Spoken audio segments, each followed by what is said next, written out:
Welcome to Warehouse and Operations as a Career. I'm Marty. Everyone having a prosperous and productive week? We've been discussing how there's so many ways to break into the operations fields, all the different kind of get our foot in the door positions, and how we can target our employers or the companies we'd like to work with, capitalizing on our career goals.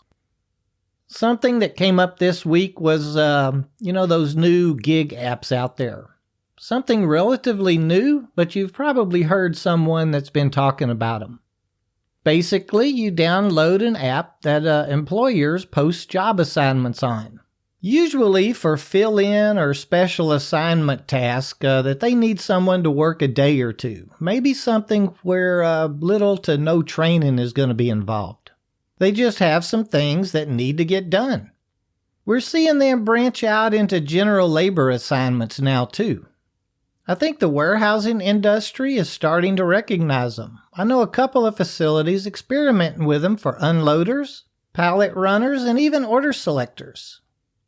Of course, as with anything new, it'll take a while to collect enough data to see how efficient the program is going to work out, but it sounds like a good idea, right? Last week, we talked about the importance of part-time positions, how they fit for a lot of us, the employees' needs, and how profitable they can be for our employers as well. Maybe these gig assignments can carry those efficiencies on to the next step. While I was out and about, just checking in on some different operations, I asked around a bit, just bringing the subject up in conversation with frontline supervisors and leads. And I did the same with the next level of management, managers, directors, and vice presidents, and surprisingly, I received two different opinions on them. The frontline teams really saw no interest in them at all. Well, at first they didn't.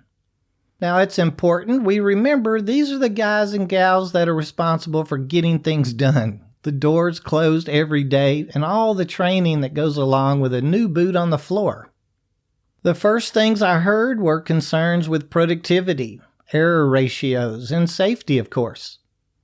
Their question was, how are we supposed to spend time on an orientation, going over all the safety procedures and company rules with an employee that is brought in knowing they are not looking for full-time employment and may only be with us for a day or two?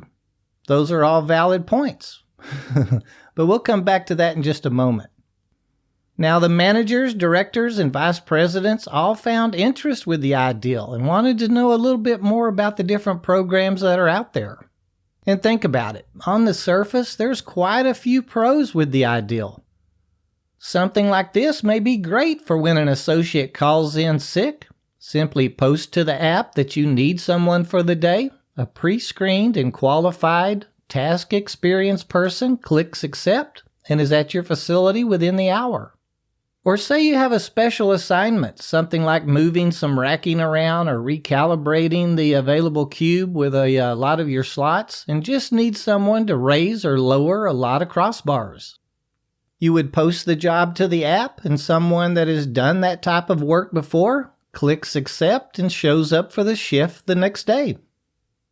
Now, both scenarios we just mentioned are temporary needs. Wouldn't the app be a great tool to have and be more efficient than using a temporary agency? And then I heard quite a bit from them regarding cost. Every one of them wanted to know more about how the billing worked, rates and wages, those kind of things.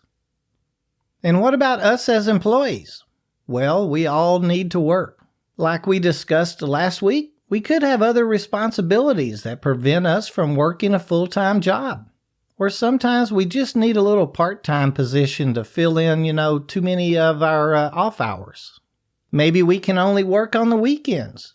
These new gig jobs or app jobs may be perfect to fill those needs. Regarding the two examples we just talked about, let's say the gentleman that called in sick was with the sanitation department. The ad is posted to the app, and I have 5 years experience in warehouse sanitation, and I'm only working 3 days a week at my regular job. Today I'm off, so I click accept, show up, perform the task, and the day's pay shows up in my account the following morning. Or maybe I'm between jobs right now and I see that you're looking for someone to help unbolt, move, and replace crossbars for a few days.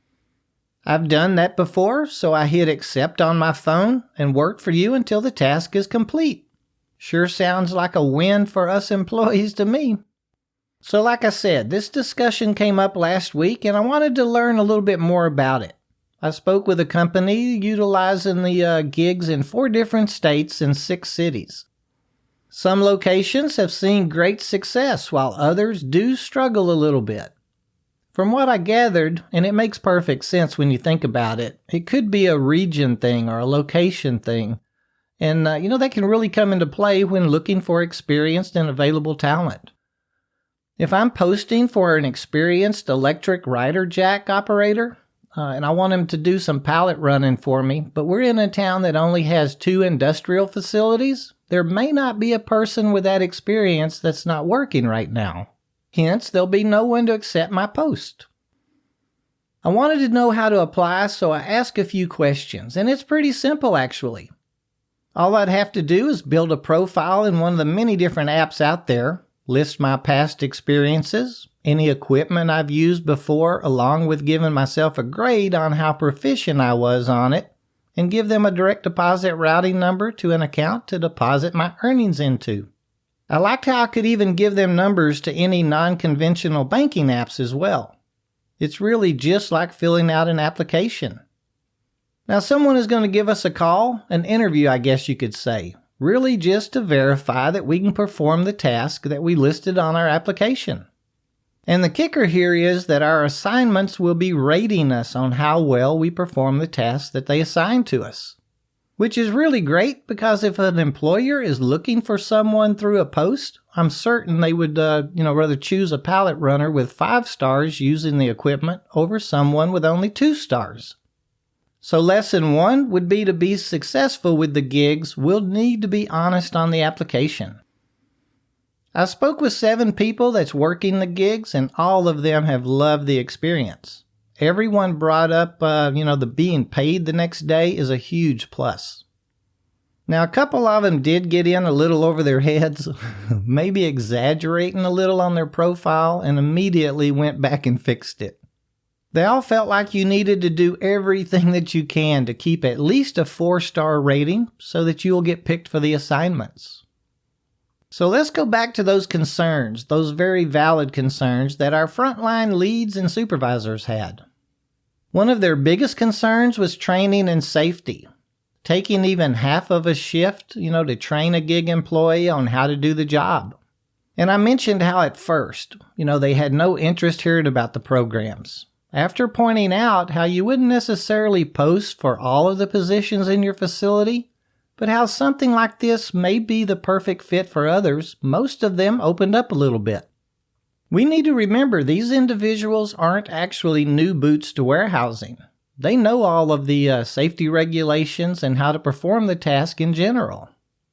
We will need to cover any company-specific rules with them, and yes, we need to give them an orientation to our building, like the evacuation routes, the gathering areas outside, where the eye wash stations are, and things like that, but not necessarily a full-blown orientation to our company. We're going to be working beside them for a few days, though, and I feel we do have to make them feel welcomed. We brought them in because we needed them, and we should treat them with the same respect we do everyone else. After speaking with companies utilizing these services and the employees using them for employment, I'm feeling pretty good about them, and I believe we're going to see more and more of them pop up. Another great thing about them is we can give a prospective employer a test run. See how their organization is ran. Maybe learn if we'd like to work for them on a permanent basis. I learned that 7 of the gig workers did receive full-time offers and have taken positions with the different companies that had used them a few times. So I think we need to add these job service apps or gig work programs to our list of how to get our foot in the door positions.